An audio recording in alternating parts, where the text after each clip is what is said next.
Muy buenas tardes y buen provecho. Bienvenido a la emisión en directo de Noticiero Guatevisión. Una mañana cargada de noticias que le daremos a conocer. En este momento, este día, la Fiscalía contra Delitos de Defraudación y Contrabando Aduanero, en coordinación con la PNC de Guatemala, la SAT y el Ministerio de Salud, realizaron 3 diligencias de allanamiento. Esto en seguimiento a denuncias relacionadas con medicamentos ingresados de forma ilícita al país.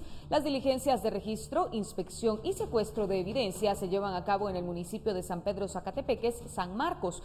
En una de las viviendas allanadas se estableció que se tenía almacenada medicina que ingresó al país de forma ilegal sin pagar la póliza respectiva o aranceles. Esto según lo detallaron preliminarmente las autoridades. Además, los medicamentos no contaban con la cadena de temperatura, dando lugar a que se activen patógenos que pueden provocar una enfermedad secundaria a la que se quiere tratar en personas enfermas, según lo informó el Ministerio de Salud.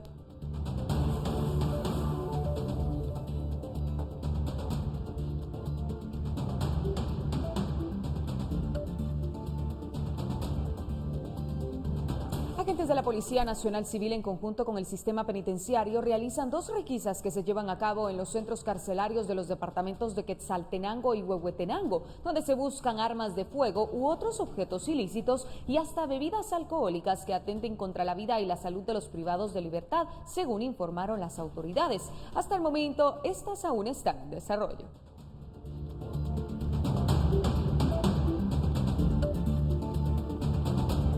Después de 7 meses de estar suspendidas las visitas en los centros carcelarios, el director del sistema penitenciario, Luis Rodolfo Escobar, anunció que ya se tienen los protocolos para la activación de estas, pero será la próxima semana cuando ya los familiares de los reos podrán ingresar. Los protocolos, pedimos el apoyo de Coprecovid, pedimos autorización a nuestros superiores para poder reaperturar la visita. Sin embargo, no debemos de olvidar de que pese a que hay algunas restricciones que han sido levantadas, COVID-19 continúa en el país y por tanto debemos de tener mucho cuidado. ¿Cuándo se activarían ya las visitas? Estamos más o menos destinando esto para el día martes. ¿Por qué? Porque ya tenemos protocolos, pero tenemos que publicarlos. Necesitamos un tiempo prudencial para publicarlo, lo cual vamos a utilizar este fin de semana para que los familiares de privados de libertad puedan verlos, puedan analizarlos y se puedan hacer responsables. ¿Qué incluyen estos protocolos, director? Bueno, entre ellos, pues el uso de lo que ya conocemos, ¿verdad?, de insumos básicos al momento del ingreso y sobre todo el momento de distanciamiento social en la fila, ¿verdad?, porque es cuando más aglomeración hay. También no van a entrar todos los sectores al mismo tiempo, ¿verdad? Se ha destinado a los sectores que estén más lejanos el uno del otro para que pues no haya esa aglomeración dentro del centro de privación de libertad, y aquel que no respete, pues definitivamente se suspenderá la visita. En las últimas 24 horas, las lluvias en el país han dejado varios incidentes en los departamentos de Quetzaltenango y Huehuetenango, donde se registraron un colapso estructural y un derrumbe respectivamente. El derrumbe, que se registró en el kilómetro 242 de Malacatancito, Huehuetenango, afectó a unos 5,000 usuarios de la ruta. Sin embargo, la temporada de lluvias ya deja 967 incidentes, donde 1.522.586 personas han resultado afectadas, 32 heridos y 21 personas fallecidos.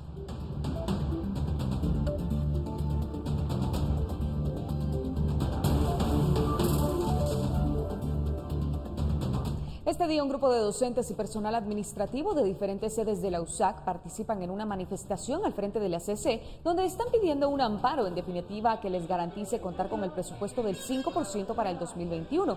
El amparo provisional lo recibieron hace 11 meses, pero correspondía al presupuesto de 2020. Por medio de la resolución del máximo tribunal, se previene al Congreso de la República para que se garantice fondos por un monto no menor del 5% para la casa de estudios.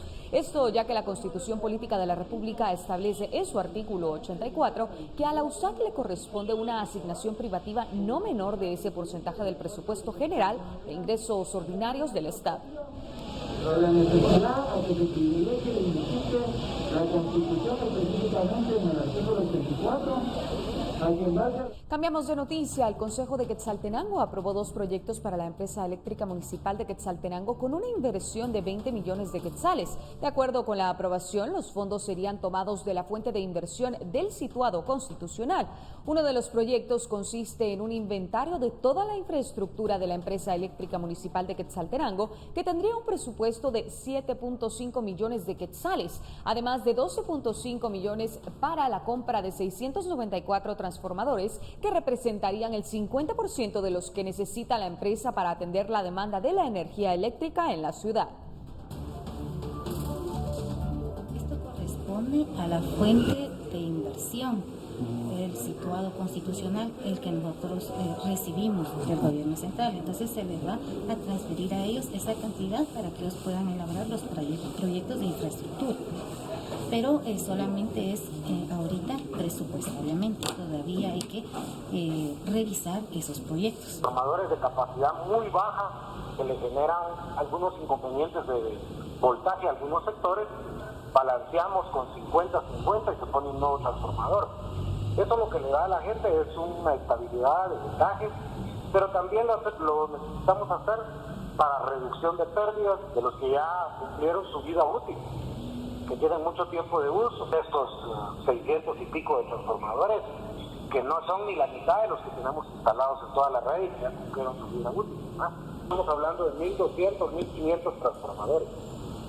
Inventario de redes, ahí sí que la cuantificación desde la primera hasta la última estructura, propiedad de la empresa eléctrica municipal a lo largo de más de 550. Un grupo de trabajadores de la zona vial número 13 de Caminos de Quiché bloquearon por varios minutos el kilómetro 162 en Santa Cruz del Quiché, ingreso principal a la cabecera departamental. Ellos protestaban por la iniciativa de ley 5431 e indicaban que el gobierno pretende privatizar el paso por las carreteras y prescindir de los trabajadores de caminos, lo que los afectaría porque se quedarían sin empleo, y exigieron al Ministerio de Comunicaciones que los dote de maquinaria y equipo para poder hacer su trabajo. El bloqueo duró 1 hora y se retiraron, formándose en ese tiempo una enorme fila de vehículos que viajaban a diferentes partes del departamento de Quiché. Usted tiene que pagar 85 quetzales de la calzada, usted tiene que pagar 85. Cuenta de lo que están haciendo, porque el pueblo ignora todo eso, ignora esa ley. Muchos se preguntan qué ley es esa, o algunos dicen está bien, que mejoren las carreteras, van a estar mejor, claro, van a estar mejor, pero entonces que las construya Fundesa, que no vengan a cobrar en las carreteras que el pueblo ha hecho con su compra de 1 libra de sal, de 1 libra de azúcar, 1 libra de carne. Ahí va un impuesto en el combustible. Por cada galón les quitan de impuesto como 4 quetzales, de 3 a 4 quetzales. Entonces ahorita se les va a subir más el impuesto. En estos momentos, la Fiscalía de Distrito de Petén, en coordinación con la Fiscalía de Delitos contra Operadores de Justicia y sindicalistas con apoyo de la Policía Nacional Civil, realizan 5 diligencias de allanamiento en ese departamento como parte de las investigaciones tras el ataque armado donde falleció el juez de primera instancia penal y delitos de narcoactividad de San Benito, Baldo Josué Alvisures Ruano.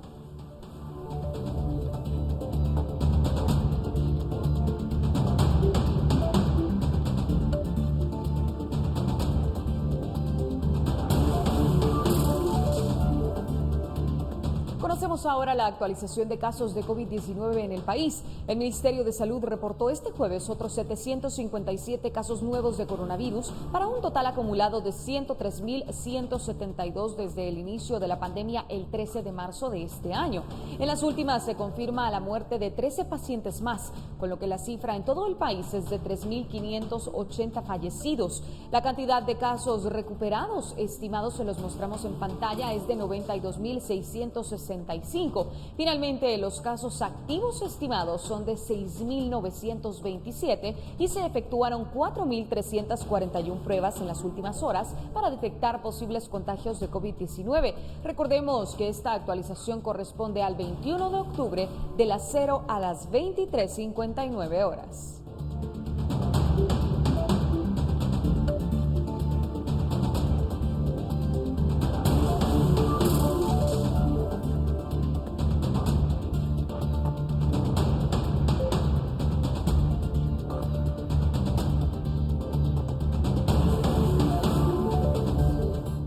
Y nos trasladamos en este momento al Hospital Provisional del Parque de la Industria con la periodista María Olga Menaldo. Médicos han presentado diversas denuncias, entre ellas la falta del pago de su salario. Vamos en este momento con María Olga, adelante. Buenas tardes, Rocío. Me encuentro afuera del Hospital Temporal Parque de la Industria porque, como tú mencionabas, hace unos minutos médicos brindaron una conferencia de prensa en donde indicaron que no se les ha pagado ni a ellos, ni al personal de enfermería ni de limpieza desde el pasado 24 de julio y que cuando ellos consultan a las autoridades solo se les dan excusas.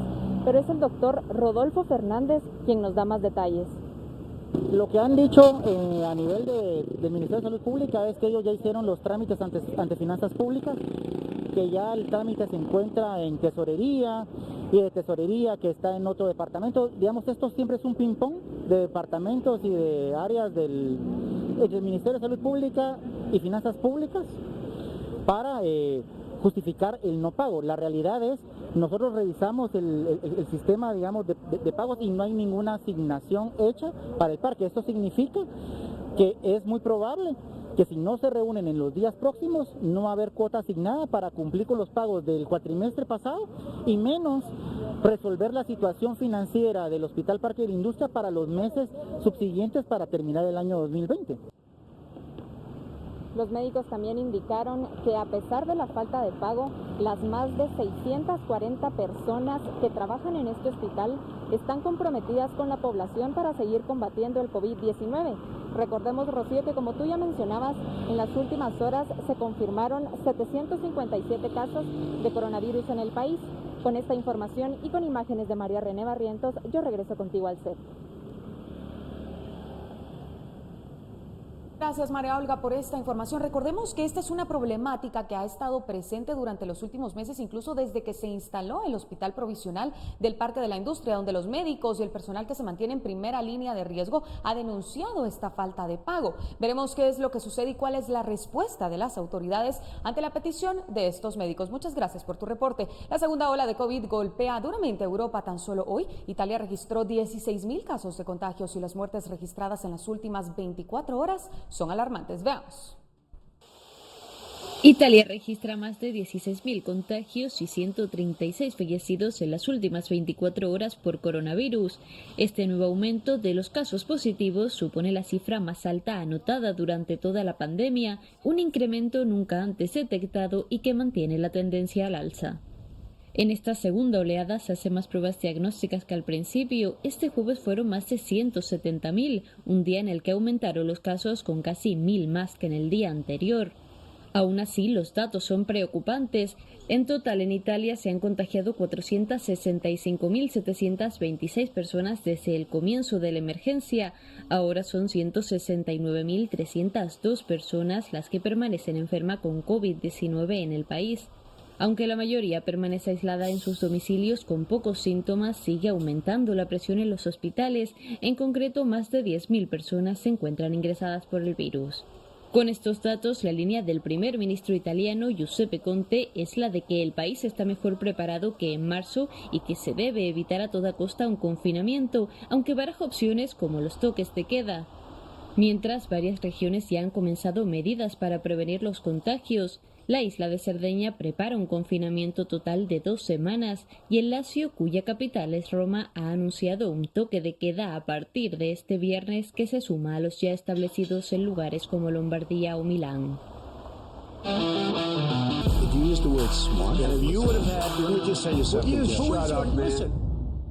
Continuamos con más noticias. El exmandatario de Estados Unidos, Barack Obama, lanzó una denuncia al gobierno de Donald Trump y llamó a los votantes demócratas a no confiarse en los sondeos favorables y movilizarse en masa para lograr la victoria del candidato Joe Biden el próximo 3 de noviembre. El expresidente de Estados Unidos, Barack Obama, llamó el miércoles a los demócratas a votar en masa para lograr la victoria de su compañero de partido, el candidato a la presidencia Joe Biden. Biden aventaja a Trump por 9 puntos porcentuales a nivel nacional, según el promedio de encuestas de Real Clear Politics. No podemos ser complacientes, no me importan las encuestas. Hubo un montón de encuestas la última vez, no funcionó, porque un montón de gente se quedó en casa y fue perezosa y complaciente. No esta vez, no en esta elección. Obama criticó duramente a su sucesor Donald Trump. Esto no es un reality show, esto es la realidad. Y el resto de nosotros tenemos que vivir con las consecuencias de él siendo incapaz de tomar el trabajo con seriedad. Biden y Trump volverán a verse las caras el jueves en el segundo y último debate, antes de las elecciones del 3 de noviembre. Ante la experiencia del encuentro en septiembre, que fue una batalla a gritos, los organizadores decidieron que cuando un candidato esté hablando, el micrófono de su adversario estará silenciado. Bueno, creo que silenciar es muy injusto y creo que es muy malo que no se hable de asuntos exteriores. Se supone deberían hablar de asuntos exteriores y creo que el presentador es una persona muy parcial. Sus padres son muy parciales, pero esta es mi vida. Mientras tanto, esa es la Casa Blanca detrás de mí, ¿verdad? Trump ha criticado que Biden no haya hecho actividades públicas en los últimos 3 días, mientras el presidente recién recuperado de COVID-19 sigue recorriendo el país. El mandatario se ha dedicado a atacar la integridad de Biden. Dijo una y otra vez en los últimos días que los Biden son una familia criminal. Trump apunta a los negocios de Ucrania y China del hijo de Biden, Hunter, cuando su padre era vicepresidente de Obama. El Comité Judicial del Senado de Estados Unidos aprobó la nominación de Amy Coney Barrett, la jueza nominada por Donald Trump para completar la Corte Suprema, por lo que quedó a un paso de ser confirmada para el puesto. La candidatura de Barrett fue aprobada por unanimidad en la comisión, ya que ningún demócrata se presentó para la votación, en protesta por realizar el proceso a pocos días de la votación presidencial. El líder de la mayoría republicana en el Senado estadounidense, Mitch McConnell, confirmó esta semana que la votación final en el Pleno de Cámara se realizará el lunes. De esta forma, el oficialismo cumplirá su objetivo de completar el tribunal antes de las elecciones del 3 de noviembre. Whether smoking causes cancer, and then trying to analogize that to eliciting an opinion on me that is a very contentious matter. Este jueves el líder norcoreano Kim Jong-un ha rendido homenaje a los millones de tropas chinas que lucharon contra una coalición liderada por Estados Unidos hasta paralizarla y salvaron a su país de la derrota en la guerra de Corea. Cada parte de nuestro país está estrechamente asociado con la sangre roja derramada por el personal de servicio de los voluntarios del pueblo chino que lucharon valientemente en la guerra sagrada contra los agresores imperialistas. Eso fue lo que dijo Kim. Se colocaron tributos florales en nombre del líder norcoreano ante el monumento principal y la tumba de Mao Anjin, donde Kim también presentó sus respetos. El conflicto de 1950 al 53 fue la primera y hasta ahora la única vez que las fuerzas chinas y estadounidenses se han involucrado en un combate directo a gran escala, y con las tensiones en aumento entre Beijing y Washington, China está aprovechando el 70 aniversario de la entrada de sus fuerzas en la lucha. 진정됐습니다. Ha llegado el momento de una primera pausa. Por favor, quédese con nosotros. Volvemos con más en la emisión en directo de Noticiero Guatevisión.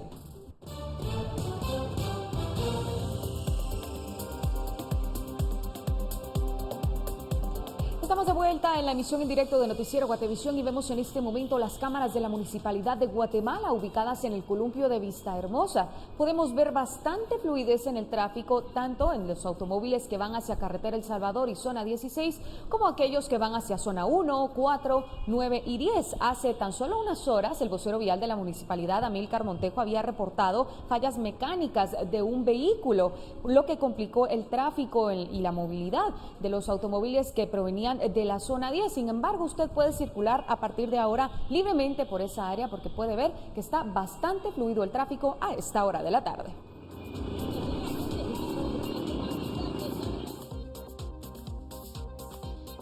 Continuamos con las noticias. 34 vehículos son los que forman parte de la prueba piloto de EcoPower, que es la mezcla de gasolina con etanol. Esta mañana se dieron a conocer los primeros resultados y Paula Osaeta nos lo cuenta. Paula, ¿cómo estás? Sí, Rocío, buenas tardes. Me encuentro en las instalaciones del Ministerio de Energía y Minas, en donde hace un momento fueron presentados los resultados de la primera fase del programa Movilidad Verde, en donde 34 vehículos están utilizando gasolina mezclada con el 5% de etanol, evidenciando una reducción de más del 70% en las emisiones de gases. Hubo una reducción en la disminución de los hidrocarburos que salen, los gases de hidrocarburos que salen luego por el escape, desde arriba del 70%.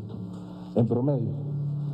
El monóxido de carbono disminuyó en casi 65%. Recordemos que este es un gas de combustión sumamente dañino a la salud, incluso es letal si se respira en lugares cerrados o por grandes cantidades. También disminuyeron los óxidos de nitrógeno y los dióxidos de azufre, arriba del 35% el primero y casi 30% el segundo.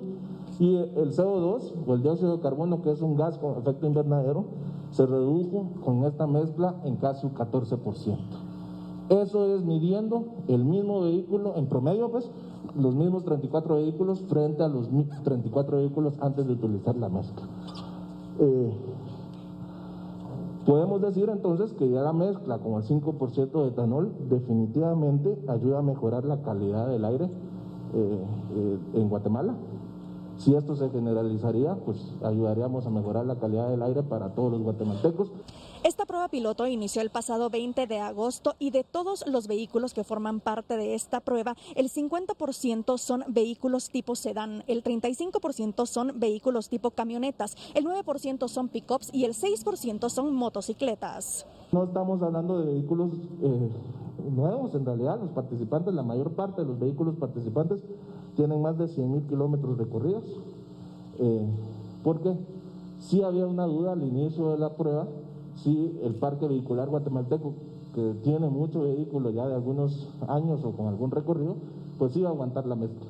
Eso es parte de lo que queremos resolver o responder con la medición que estamos realizando. En la siguiente, pues mirarán o podrán observar que la mayor parte de los vehículos son efectivamente de modelo entre 2000 y 2014, un 56%.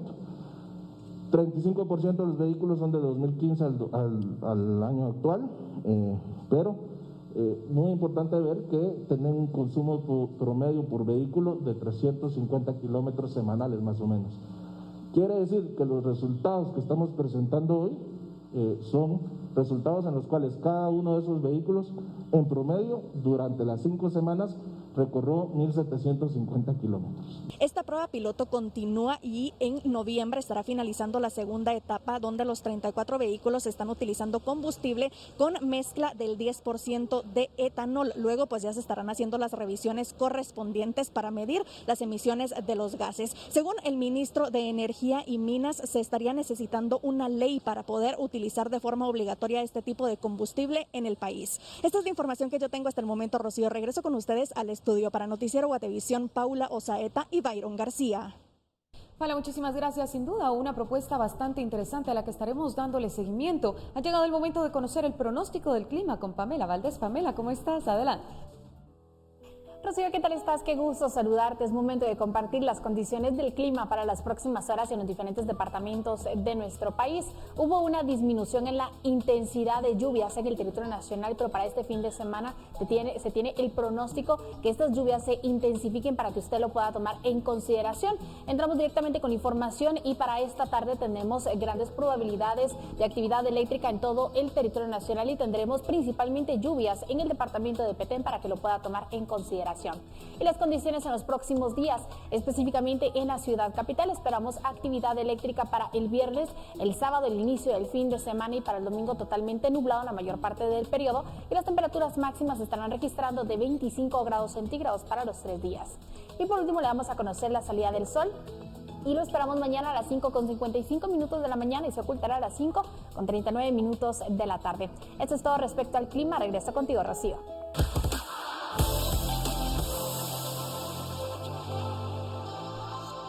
Hablemos ahora de lo que sucede en las principales redes sociales. Le presentamos los contenidos más interesantes y comentados del momento. Este adorable pastor australiano tiene la peculiaridad más extraña. Solo puede subir las escaleras hacia atrás. El animal fue rescatado a los 4 meses y sus dueños explican que siempre ha sido muy nervioso y desconfiado, por lo que desde que vio las escaleras le parecieron intimidantes y prefiere subirlas sin tener que verlas. Sus dueños graban cada momento en el que Biden realiza su tierno ritual para subir las escaleras y lo comparten con sus seguidores de Instagram y Facebook.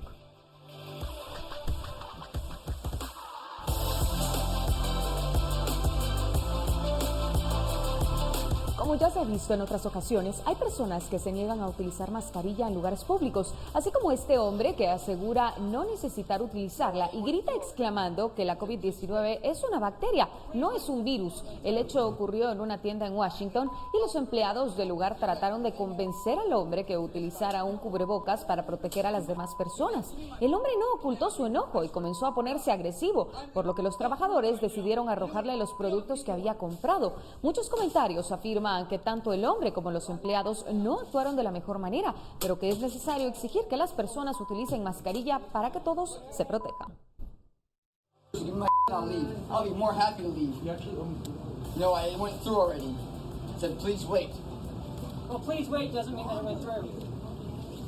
Este brillante video en cámara lenta muestra a un zorro hambriento mirando su próxima presa y se prepara silenciosamente antes de saltar elegantemente el aire y aterrizar sobre su objetivo.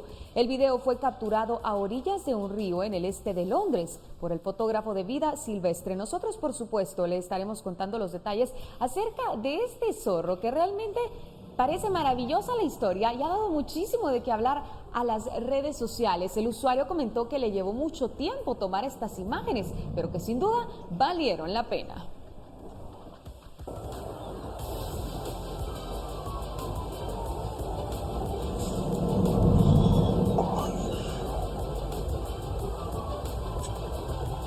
Una de la tarde con 29 minutos, volvemos con más.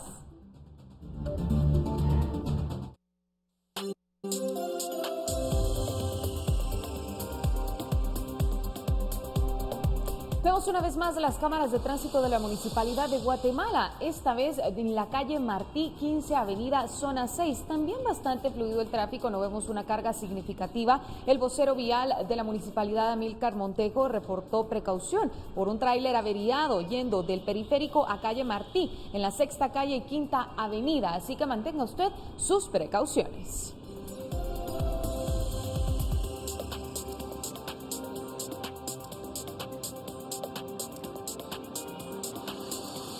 Continúan las noticias. En el caso Caja de Pandora, el abogado Moisés Galindo pide medida sustitutiva a la jueza de mayor riesgo de Erika Aifán. Antes le recordó que la recursó 9 ocasiones y le interpuso 4 denuncias. El informe con el periodista Edwin Pitán. Este día en la megasala de la Corte Suprema de Justicia se ha retomado el caso Caja de Pandora que conoce el juzgado de mayor riesgo de, luego de varios meses de estar parado este proceso por diferentes recursos legales que han interpuesto las personas implicadas en este caso de corrupción que investiga la Fiscalía Especial contra la Impunidad del Ministerio Público. En este punto, de mencionar que el abogado Moisés Galindo, quien está siendo señalado por el Ministerio Público en este proceso, interpuso 9 recusaciones en contra de la jueza de mayor riesgo de Erika Aifán, quien conoce este caso, y durante esta reanudación del proceso ha pedido medida sustitutiva a la jueza y antes de eso le ha recordado que en varias ocasiones la ha denunciado. El sistema penitenciario no tiene la capacidad para soportar una emergencia de la pandemia, como demostró que muchas personas que salieron enfermas tuvieron que regresar porque también el sistema de salud pública estaba colapsado y de eso lamentablemente murieron 5 personas. Sin embargo, señora juez, ahora es un hecho notorio que estamos en la segunda ola y según la Organización Mundial de la Salud, le vamos a ver que estoy clasificado como parte de la población de alto riesgo por tener 60 años de edad. En la reanudación del caso Caja de Pandora, otros implicados también han solicitado a la jueza Erika Aifán medida sustitutiva. Ellos en los últimos meses han estado en prisión preventiva. Recordemos que este caso se encuentra en la etapa intermedia. Con imágenes de Juan Diego González, reportó Edwin Pitán. Edwin, muchísimas gracias por esta información. Nosotros estaremos dando seguimiento a los detalles que surjan para informar a nuestros televidentes en nuestras siguientes emisiones. Vecinos y líderes comunitarios preocupados por el índice de inseguridad en el municipio han gestionado la reparación de alumbrado público, ya que muchas lámparas no funcionan, lo que facilita, según los afectados, que delincuentes puedan esconderse. Según el Departamento de Mantenimiento del Alumbrado Público de la comuna de Escuintla, en el municipio hay más de 7.500 lámparas y las tormentas y variación en el voltaje hacen que muchas de estas se quemen, sobre todo en época de invierno. Muesli Brugen es una opción nutritiva y sabrosa. Combina frutas frescas y secas, cereales integrales y semillas. Aporta energía y un buen número de beneficios para la salud. Presenta. Vemos en este momento los mensajes que nuestros televidentes nos han enviado a nuestro WhatsApp de Guatereporta 4003-3859. Diego Morentes se reportó desde Cubulco, Baja Verapaz. Nuestro televidente nos compartió el video que muestra el mal estado en que se encuentra el camino de tierra que conduce hacia el caserío Chuachacalte, aldea Tres Cruces. Las imágenes muestran una gruesa capa de lodo en todo el ancho de la ruta. El afectado pide a las autoridades de la municipalidad local que den mantenimiento a esta carretera, ya que ponen en riesgo la vida de los automovilistas y generan pérdida de tiempo y dinero, nos escribió.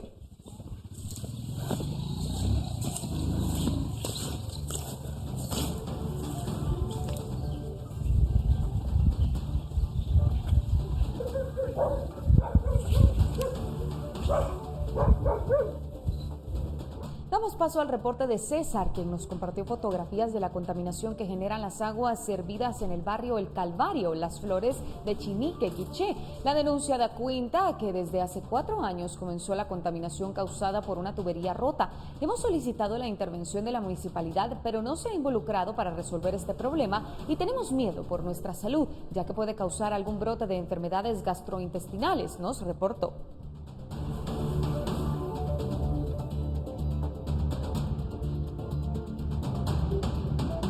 Finalizamos con las fotografías que un televidente nos envió desde Tactica, Alta Verapaz. La denuncia busca evidenciar la falta de conciencia de algunos lugareños respecto a protegerse para evitar contagios de COVID-19. Las fotografías que vemos en pantalla fueron tomadas a eso de las 19:30 del martes último, enfrente de la municipalidad local, sin que las autoridades hagan algo para evitar la aglomeración. Nuestro pueblo está en color rojo, no tengo nada en contra de las ventas, pero que respeten. Aún no estamos libres de la enfermedad y es obligación de cada uno mantener el cuidado y la higiene, nos reportó.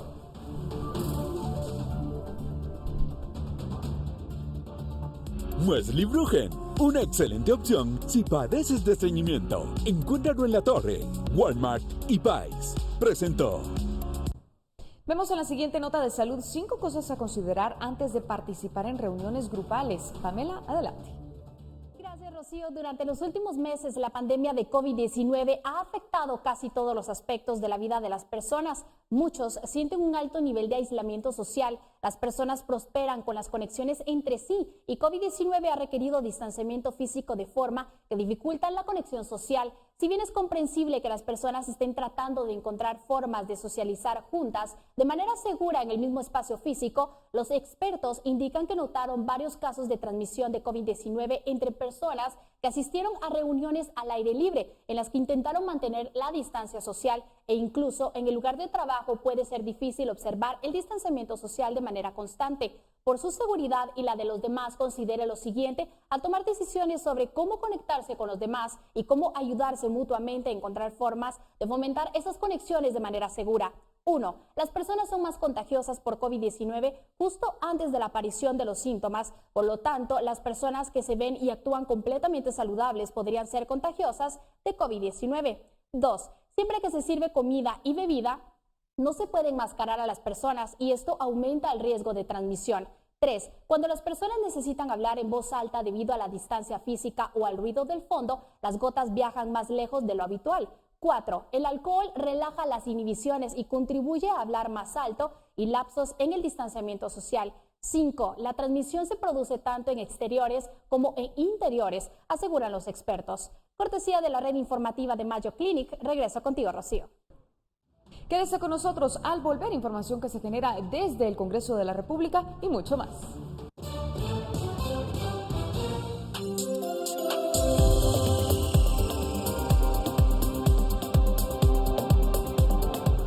¿Cómo se encuentra el tránsito en la calzada San Juan 33 Avenida de la zona 7? Vemos que está bastante fluido, pero también que el asfalto está mojado. Pamela también ya nos ha comentado que las lluvias podrían continuar para el fin de semana, así que le recomendamos que maneje con precaución para evitar cualquier accidente y cuidar de su vida y la de los suyos.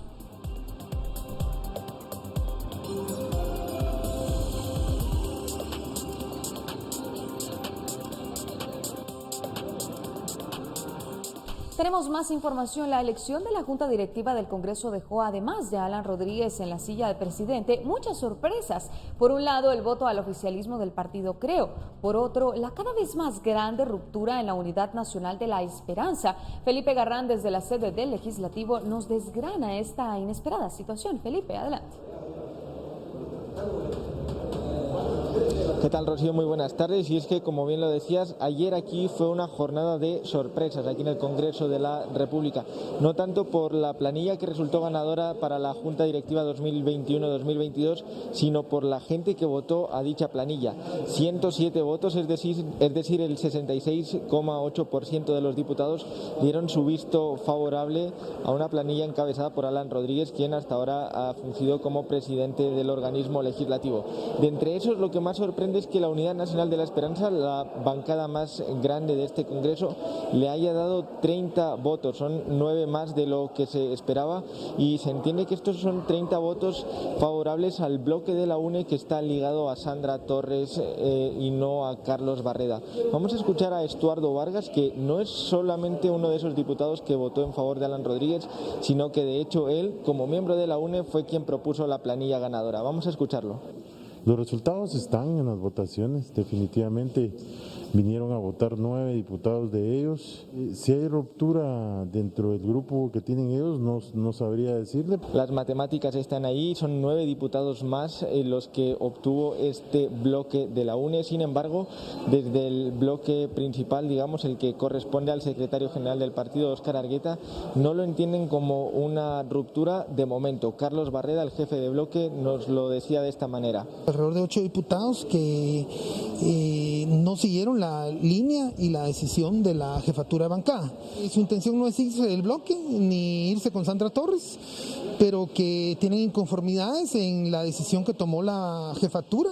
Y bueno, otra de las sorpresas la dio el partido Creo, cuando se habían desligado del oficialismo y parecía que incluso podrían llegar a presentar una planilla acompañados de los partidos de oposición.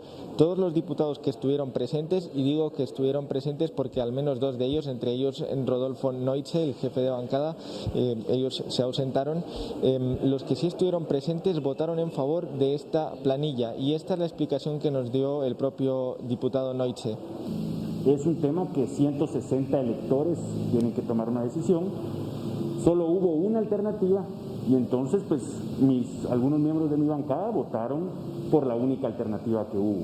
Hay que recordar que todavía faltan 84 días para que esta junta directiva tome posesión, pues es hasta el 14 de enero que comienza su periodo.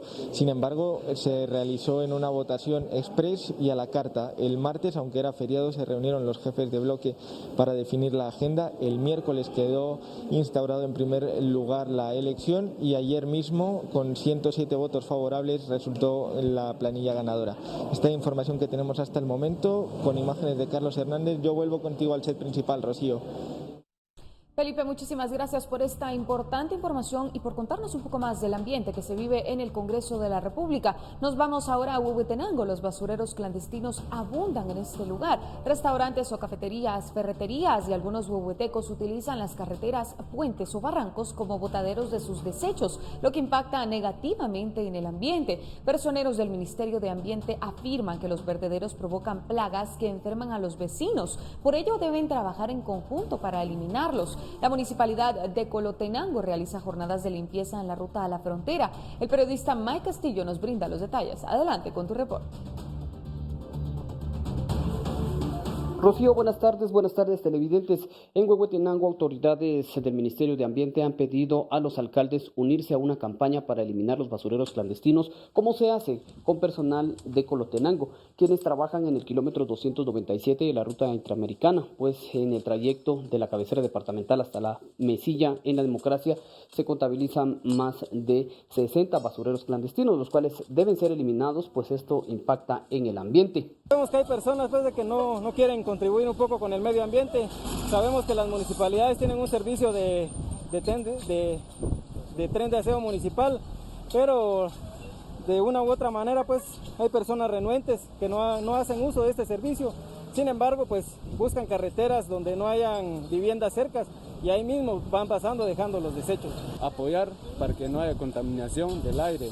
Hoy vamos a trabajar duro hoy con aquellos y apoyar entre nosotros mismos, así podemos tener un municipio saludable. Porque para no botar basura hay que poner publicidad para que la gente lo mire y para que la gente le deposite toda la basura en su lugar, para que no haya contaminación del aire y tampoco del río. Autoridades de ambiente estiman que 280 basureros clandestinos hay distribuidos en los 33 municipios de este departamento. Por eso reiteraron la importancia que se unan esfuerzos entre autoridades locales y personeros del Ministerio de Ambiente para su erradicación y con ello contribuir a mejorar la calidad de vida de los habitantes en las distintas comunidades. Es la información que tengo a esta hora. Con ello regreso con ustedes a los estudios. Muy buenas tardes. Mike, hablamos ahora de información internacional. Paraguay realizó la mayor incautación de cocaína de su historia, al menos 2,3 toneladas valuadas en $500 millones. Tras las primeras verificaciones, agentes policiales dieron la cifra inicial de 2.347 kilos, pero se estima que rondarán los 3.500 kilos una vez que se revisen todos los contenedores del cargamento de carbón vegetal, donde fue descubierta la sustancia. El hecho tuvo lugar el lunes por la noche en la zona portuaria de Villeta, a unos 30 kilómetros de Asunción. Tenía como destino Israel, previo paso por Buenos Aires y Bélgica. Hasta el momento solo hay una persona detenida y se enviarán agentes personalmente a verificar la ruta del cargamento para que conozcan el modus operandi de quienes buscaban realizar la operación.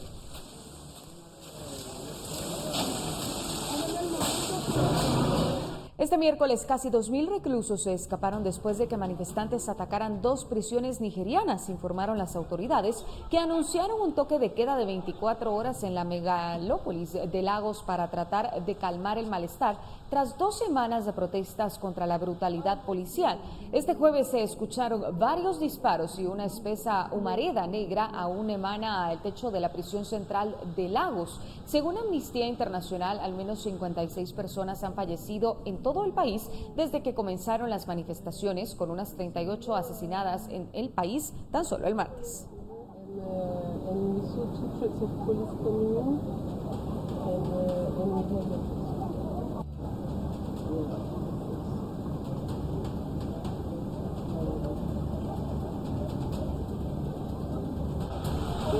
Decenas de manifestantes protestaron el miércoles en ambos lados de la frontera entre México y Estados Unidos para reclamar su derecho al asilo ante la decisión del gobierno estadounidense de suspender la atención de los casos debido a la pandemia. Ese trámite, incluido dentro del programa Quédate en México, impuesto por el gobierno de Donald Trump, dispone que los solicitantes de asilo llegados a la frontera sur del país deben esperar en territorio mexicano la resolución de sus casos. La Corte Suprema de Estados Unidos accedió, no obstante, el lunes a examinar la legalidad del programa Quédate en México. Esta política fue anunciada en diciembre de 2018 e implementada un mes después. Desde entonces, al menos unos 60,000 migrantes, la mayoría provenientes de Centroamérica y otros países latinoamericanos, fueron devueltos a México.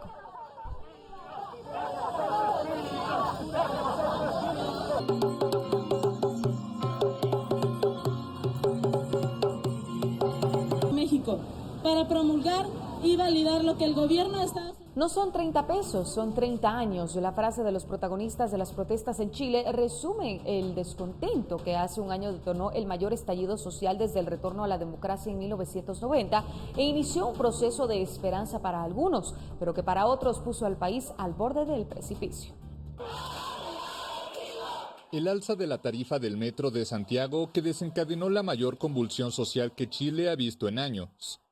A inicios de octubre de 2019, el precio del boleto aumentó 30 pesos, 0,03 centavos de dólar, lo que provocó evasiones en los torniquetes, seguidos de protestas, ataques a las estaciones del metro, saqueos a comercios y encendido de barricadas en varios puntos de la capital. Semanas después, la Plaza Italia de Santiago se colmó de miles de manifestantes en las mayores concentraciones de las que se tenga registro. No soluciones parche, no el maldito circo, cambiar a los payasos y el circo sigue igual. Esta weá no sirve así, te lo digo en serio, no sirve así, las manifestaciones van a seguir. El boleto del metro fue tan solo el detonante de un reclamo más profundo. El gobierno de Sebastián Piñera celebraba ser un oasis de estabilidad en América Latina, pero los chilenos vivían otra realidad. El país arrastraba una marcada segregación social y un malestar acumulado contra un modelo de grandes monopolios. Servicios básicos como agua, luz, gas, educación, salud, todos privatizados, además de un polémico sistema de administradoras de fondos de pensiones.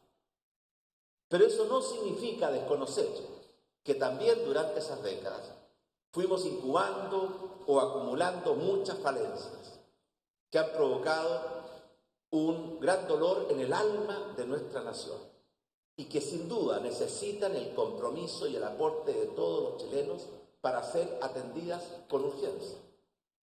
Según encuestas, más del 65% de la población apoya los reclamos de las manifestaciones, pero en otros sondeos un 80% condena las expresiones violentas de las movilizaciones. El Instituto Nacional de Derechos Humanos constató más de 3.000 casos de violaciones a los derechos humanos por parte de agentes del Estado a partir del 18 de octubre de 2019, entre ellos 460 personas con lesiones oculares causadas por disparos de perdigones o bombas lacrimógenas. La Fiscalía Nacional contabilizó hasta enero 31 fallecidos en las manifestaciones. Con el tema de la pandemia, obviamente, hemos estado más en casa, ¿verdad? Y ahora está la oportunidad de decir, basta, estamos acá y vamos a ir a votar a prueba el día 25 de octubre, por eso estamos todos acá para poder visibilizarnos. Un año después del estallido social y tras una postergación en abril por la pandemia, los chilenos tienen una cita con las urnas el domingo en un plebiscito para definir si se redacta o no una nueva constitución que sustituya a la heredada por la dictadura de Augusto Pinochet. Vamos a una nueva pausa, lo esperamos con información deportiva y mucho más, no se lo pierda.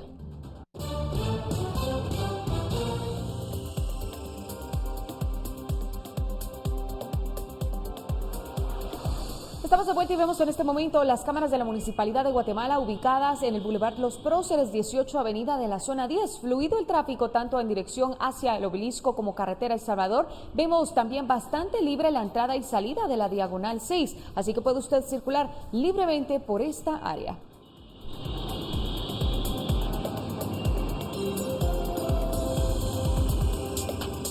Continuamos con más noticias. A las puertas del natalicio de uno de los grandes jugadores de fútbol, el brasileño Pelé, uno de sus contrincantes al arranque de su carrera nos relata cómo fue su primer gol, la primera piedra que ayudó a construir su larga y prolija carrera. El primer capítulo del reinado de Pelé se escribió un 7 de septiembre de 1956. Ese día, festivo en Brasil, un mozo de 15 años debutaba con el primer equipo del Santos en un estadio que hoy no existe y marcaba su primer gol. Nadie imaginaba que iba a ser el mejor del mundo, recuerda Antônio Chanfilo, uno de sus rivales. Era jugador que vibrava para frente. E para você ia o Neymar hoje é diferente. Ele de você volta cada outro drible, tá entendendo? E o Pelé era diferente. Ele vibrava o que vinha pela frente e sentia do gol para fazer o gol. Su estreno fue un amistoso contra el Corinthians de Santo André. Chanfilo, en la época volante de ese modesto club de la región metropolitana de Sao Paulo, aún recuerda con detalle el bautismo goleador de Edson Arantes do Nascimento, que el 23 de octubre cumplirá 80 años. Antonio sufrió en primera persona las primeras diabluras de un adolescente al que entonces no se le conocía por Pelé y sí como Gasolina, mote que le puso el vestuario del Santos por su rapidez. Pelé, quien hacía apenas un mes acababa de firmar su primer contrato profesional con el club albinegro por 6.000 cruzeiros al mes, fue convocado para el encuentro, pero empezó en la banca. La estrella de ese Santos era Del Vecchio, comenta Antonio, hoy con 85 años en su casa de São Bernardo do Campo, cerca de Sao Paulo, donde guarda con mimo todos los reportajes sobre ese partido histórico en el que él también fue protagonista. Los locales todavía se animaron más cuando sobre el minuto 60 la megafonía anunció que abandonaba el campo Emanuel Del Vecchio y entraba un tal Gasolina. A estrela, na época, era o Del Vecchio. Então, no segundo tempo, anunciou o alto-falante que iria sair Del Vecchio y iría entrar o Gasolina. Y en el minuto 81 llegó el primero de los 1091 goles que marcó Pelé con el Santos, en el que militó durante 18 años. Fue una jugada antológica que mezcló magia y potencia, de esas que hoy se calificarían de maradonianas. Driblou a mim, driblou o quarto zagueiro, driblou o zagueiro central e quando o goleiro saiu, meteu a bola no meio das pernas. Luego de este pistoletazo de salida, la cuenta solo se cerraría en 1977, cuando se retiró. Pelé asegura que anotó 1.283 goles, aunque otras fuentes hablan de 1.281 o 1.282. Por el momento, ningún otro jugador en la historia ha alcanzado esas cifras. Y en más noticias, la NASA publicó el miércoles sus primeras imágenes de la operación de muestreo llevada a cabo en el asteroide Bennu, que parecía mostrar una recolección exitosa de roca y polvo, o como dijo un funcionario, el tipo de desastre que esperábamos. La transmisión en vivo del evento de la NASA mostró una animación computarizada de la operación, ya que la tasa de transferencia de datos de OSIRIS-REx es demasiado baja para una transmisión de video en vivo. Sin embargo, la nave espacial fotografió el proceso y ahora las imágenes han sido compiladas en un timelapse espectacular. El generador de imágenes SamCam tomó una foto cada 1,25 segundos. OSIRIS-REx está programado para regresar a casa en septiembre de 2023, con suerte, con la muestra más grande regresada del espacio desde la era Apolo, lo que ayudará a desentrañar los orígenes de nuestro sistema solar. The chat was filled with emojis and wows and all kinds of celebratory remarks. Science, it never sleeps in these kinds of conditions, so we immediately started. Finaliza la emisión en directo de Noticiero Guatevisión. Mi nombre es Rocío Lazo y como siempre es un gusto y un placer darle a conocer las noticias más importantes. Terminamos con estas imágenes de la cápsula Soyuz con el astronauta de la NASA Chris Cassidy y los cosmonautas rusos Ivan Wagner y Anatoly Ivanishin. A bordo se desacopla por la Estación Espacial Internacional, ya que la tripulación comienza su viaje de regreso a la Tierra. Una voz fuera de cámara dice, y ahí lo ven, desacoplando justo a tiempo a las 6:32 p.m. hora central, mientras que las estaciones de Soyuz están a 263 millas sobre Rusia. La tripulación de la Expedición 63 está oficialmente en camino a casa ahora. Llegaron al Space Station el 9 de abril y han pasado 196 días viviendo y trabajando allí, saludando a la primera nave espacial comercial en lanzar humanos al espacio. Que tenga una excelente tarde y nos vemos mañana con más noticias.